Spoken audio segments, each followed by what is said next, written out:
ನಮಸ್ಕಾರ ಸ್ನೇಹಿತರೆ. ಲೋಕಸಭಾ ಎಲೆಕ್ಷನ್ ಹತ್ತತ್ರ ಕೊನೆಯಾಗುವ ಹಂತಗಳನ್ನು ತಲುಪಿದೆ. ಇನ್ನೇನು ಎರಡೇ ಎರಡು ಹಂತ ಬಾಕಿ ಇದೆ. 75-80% ನಷ್ಟು ವೋಟಿಂಗ್ ಈಗ ಆಲ್ರೆಡಿ ಆಗೋಗಿದೆ. ಸ್ನೇಹಿತರೆ, ಜನರಿಗೆ ಕುತೂಹಲ ಯಾವುದ್ರ ಬಗ್ಗೆ ಜಾಸ್ತಿ ಅಂದ್ರೆ ಈಗ ಸಟ್ಟಾ ಬಜಾರ್ ಸರ್ವೆ ಏನ್ ಹೇಳುತ್ತೆ. ಕಾರಣ ಈ ಹಿಂದಿನ ಸಟ್ಟಾ ಬಜಾರ್ ಸರ್ವೆಗಳು ಅಂಕಿಅಂಶಗಳಿಗೆ ಬಹಳ ಹತ್ತಿರವಾಗಿರೋದು. ವಾಸ್ತವ ರಿಸಲ್ಟ್ಗೆ ಹೆಚ್ಚು ಕಡಿಮೆ ಈ ಹಿಂದೆ ಸಟ್ಟಾ ಬಜಾರ್, ಅದರಲ್ಲೂ ಫಲೋಡಿ ಸಟ್ಟಾ ಬಜಾರ್ ಮಾಡಿದ್ದಂತಹ ಸಮೀಕ್ಷೆಗಳೇನಿದೆ ಅದು ಆಲ್ಮೋಸ್ಟ್ ಆಲ್ ಕರೆಕ್ಟೇ ಆಗಿತ್ತು. ಉದಾಹರಣೆಗೆ 2023ರ ಕರ್ನಾಟಕ ವಿಧಾನಸಭಾ ಚುನಾವಣೆಯಲ್ಲಿ 135ಕ್ಕಿಂತ ಹೆಚ್ಚು ಸೀಟ್ಗಳನ್ನ ಕಾಂಗ್ರೆಸ್ ಪಡೆಯುತ್ತೆ ಅಂತ ಯಾವ ಸಮೀಕ್ಷೆಗಳು ಹೇಳಿರ್ಲಿಲ್ಲ. ಆದರೆ ಫಲೋಡಿ ಸಟ್ಟಾ ಬಜಾರ್ನವರು ಆಗ್ಲೇ ಭವಿಷ್ಯ ನುಡಿದಿದ್ರು, ಕರ್ನಾಟಕದಲ್ಲಿ ಕಾಂಗ್ರೆಸ್ ಗೆಲ್ಲುತ್ತೆ, 135 ಸೀಟ್ಗಳಿಗಿಂತ ಹೆಚ್ಚು ಸೀಟ್ಗಳನ್ನ ಗೆಲ್ಲುತ್ತೆ ಅಂತ. ಅದು ಸತ್ಯ ಆಗಿತ್ತು ಕೂಡ.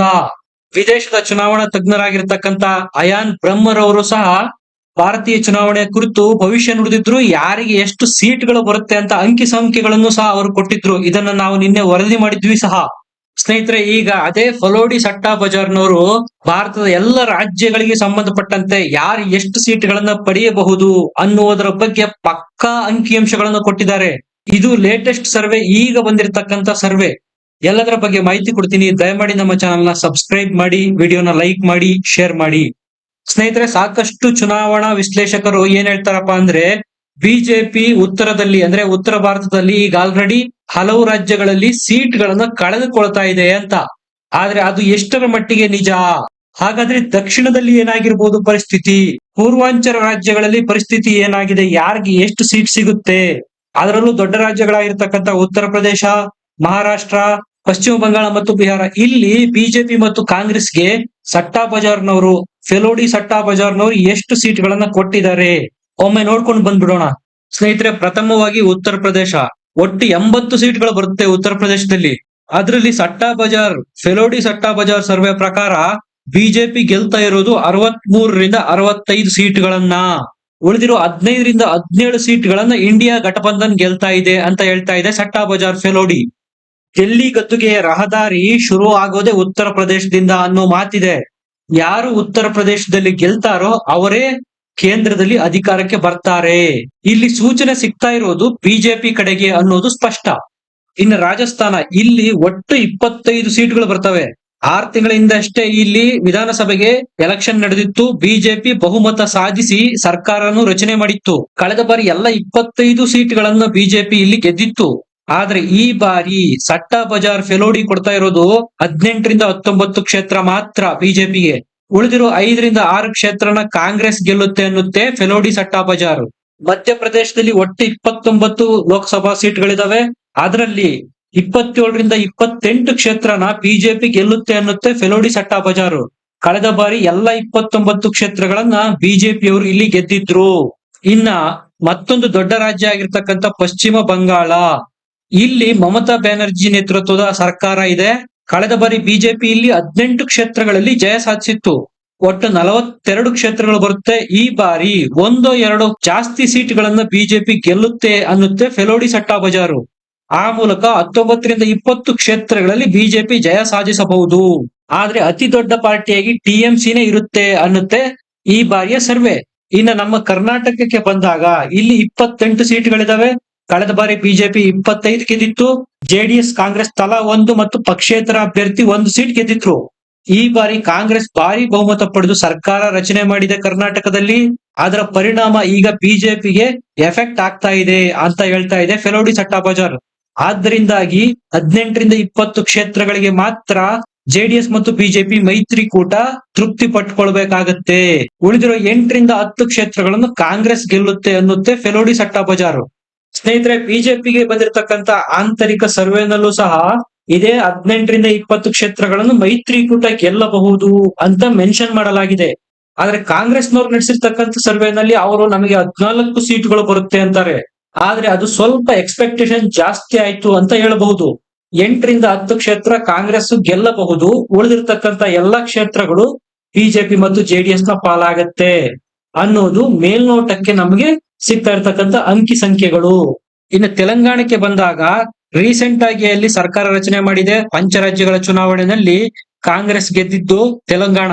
ಈ ಬಾರಿ ಒಟ್ಟು 17 ಕ್ಷೇತ್ರಗಳಲ್ಲಿ 6ರಿಂದ 7 ಬಿಜೆಪಿ ಗೆಲ್ಲುತ್ತೆ ಅನ್ನುತ್ತೆ ಸಟ್ಟಾ ಬಜಾರ್ ಫೆಲೋಡಿ.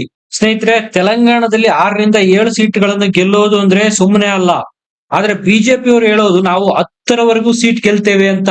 ಆದ್ರೆ ಅದು ಎಷ್ಟರ ಮಟ್ಟಿಗೆ ಸಾಧ್ಯ ಆಗತ್ತೆ ಅನ್ನೋದು ಜೂನ್ 4ರ ನಂತರ ಗೊತ್ತಾಗತ್ತೆ.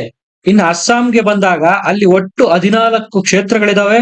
14ರಲ್ಲಿ ಬಿಜೆಪಿಗೆ 11ರಿಂದ 12 ಕ್ಷೇತ್ರಗಳು ಈ ಬಾರಿ ದಕ್ಕಬಹುದು ಅಂತ ಸರ್ವೆನಲ್ಲಿ ಹೇಳಲಾಗಿದೆ.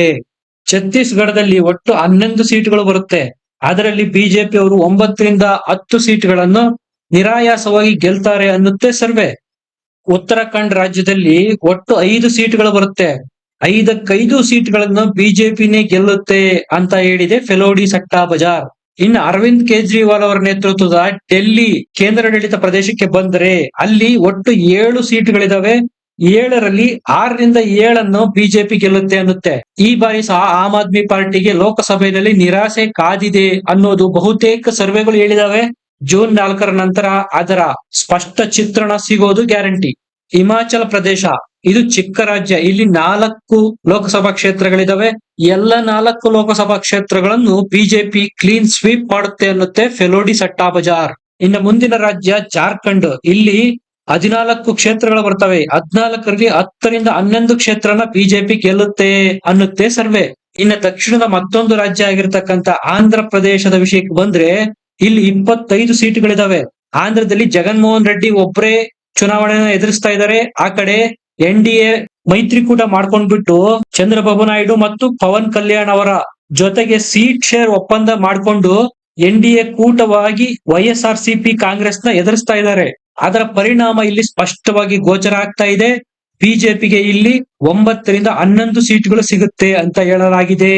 ಇನ್ನು ಮುಂದಿನ ರಾಜ್ಯ ಪಂಜಾಬ್. ಇಲ್ಲಿ ಆಮ್ ಆದ್ಮಿ ಪಾರ್ಟಿ ಆಡಳಿತ ನಡೆಸ್ತಾ ಇದೆ. ಒಟ್ಟು 13 ಕ್ಷೇತ್ರಗಳಿದಾವೆ. ಅದರಲ್ಲಿ 2 ಬಿಜೆಪಿ ಗೆಲ್ತಾ ಇದೆ. ಗೋವಾ ಇದು ಚಿಕ್ಕ ರಾಜ್ಯ. ಇಲ್ಲಿ 2 ಕ್ಷೇತ್ರಗಳಿದಾವೆ. 2ರಲ್ಲಿ 1ರಿಂದ 2 ಆಲ್ಮೋಸ್ಟ್ ಆಲ್ ಬಿಜೆಪಿನೇ ಇಲ್ಲಿ ಗೆಲ್ತಾ ಇದೆ ಅಂತ ತೋರಿಸಲಾಗಿದೆ. ಇನ್ನು ಬಹಳ ಇಂಟ್ರೆಸ್ಟಿಂಗ್ ಆಗಿರ್ತಕ್ಕಂಥ ಮತ್ತೊಂದು ರಾಜ್ಯ ಇದೆ, ಅದು ಕೇರಳ. ಕೇರಳದಲ್ಲಿ ಫೆಲೋಡಿ ಸಟ್ಟಾ ಬಜಾರ್ ಅವರು ಬಿಜೆಪಿ 14ರಿಂದ 16 ಸೀಟ್ಗಳನ್ನು ಕೊಟ್ಬಿಟ್ಟಿದ್ದಾರೆ. ಒಟ್ಟು ಸೀಟ್ಗಳಿರೋದು 20. ಇದು ಎಷ್ಟರ ಮಟ್ಟಿಗೆ ವಾಸ್ತವಿಕವಾಗಿ ನಿಜ ಆಗುತ್ತೆ? ಜೂನ್ 4ರ ನಂತರನೇ ಇದರ ಬಗ್ಗೆ ಸ್ಪಷ್ಟ ಚಿತ್ರೀಕರಣ ಸಿಗುತ್ತೆ. ಸ್ನೇಹಿತರೆ, ನೀವು ಕೇಳ್ಬೋದು, ಈ ಫೆಲೋಡಿ ಸಟ್ಟಾ ಬಜಾರ್ ಯಾಕಷ್ಟು ಇಂಪಾರ್ಟೆನ್ಸ್ ಕೊಡ್ಬೇಕು? ಅವರು ಬೆಟ್ಟಿಂಗ್ ಆಡೋರಲ್ಲ, ಅವರ ಸರ್ವೆನಲ್ಲಿ ಏನು ವೈಜ್ಞಾನಿಕ ವಿಧಾನಗಳಿರ್ತವೆ ಅಂತ. ಆದ್ರೆ ನಾನು ನಿಮಗೆ ಎಕ್ಸಾಂಪಲ್ ಕೊಡ್ತೀನಿ. 2023ರ ಕರ್ನಾಟಕ ಲೋಕಸಭಾ ಚುನಾವಣೆಯಲ್ಲಿ ಕಾಂಗ್ರೆಸ್ ಪಕ್ಷ ಅಧಿಕಾರಕ್ಕೆ ಬರುತ್ತೆ ಅಂತ ಪ್ರಿಡಿಕ್ಷನ್ ಮಾಡಿದ್ದು ಇದೇ ಫೆಲೋಡಿ ಸಟ್ಟಾ ಬಜಾರ್.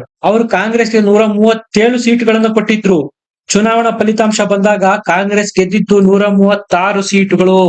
ಇನ್ನ ರಾಜಸ್ಥಾನ, ಕಳೆದ ಬಾರಿ ರಾಜಸ್ಥಾನದಲ್ಲಿ ವಿಧಾನಸಭೆಗೆ ಚುನಾವಣೆ ಆಯ್ತಲ್ಲ, ಅಲ್ಲೂ ಸಹ ಸಟ್ಟಾ ಬಜಾರ್ ಅವರು ಬಿಜೆಪಿಗೆ 115ರಿಂದ 120 ಸೀಟ್ಗಳನ್ನ ಕೊಟ್ಟಿದ್ರು. ಫಲಿತಾಂಶ ಬಂದಾಗ ಬಿಜೆಪಿ ಗೆದ್ದಿದ್ದು 115 ಸೀಟ್ಗಳನ್ನು. ಅಷ್ಟು ಅಕ್ಯುರೇಟ್ ಆಗಿತ್ತು ಅವರ ಸರ್ವೆ. 2022ರಲ್ಲಿ ಗುಜರಾತ್ ಅಲ್ಲಿ ವಿಧಾನಸಭೆಗೆ ಚುನಾವಣೆ ನಡೆದಿತ್ತಲ್ಲ, ಅಲ್ಲೂ ಸಹ ಸಟ್ಟಾ ಬಜಾರ್ ಅವರು ಅಕ್ಯುರೇಟ್ ಆಗಿ ಪ್ರಿಡಿಕ್ಷನ್ ಮಾಡಿದ್ರು. ಅವ್ರು ಕೊಟ್ಟಂತ ಸಂಖ್ಯೆ 136ರಿಂದ 138 ಬಿಜೆಪಿ ಗೆಲ್ಲುತ್ತೆ ಅಂತ.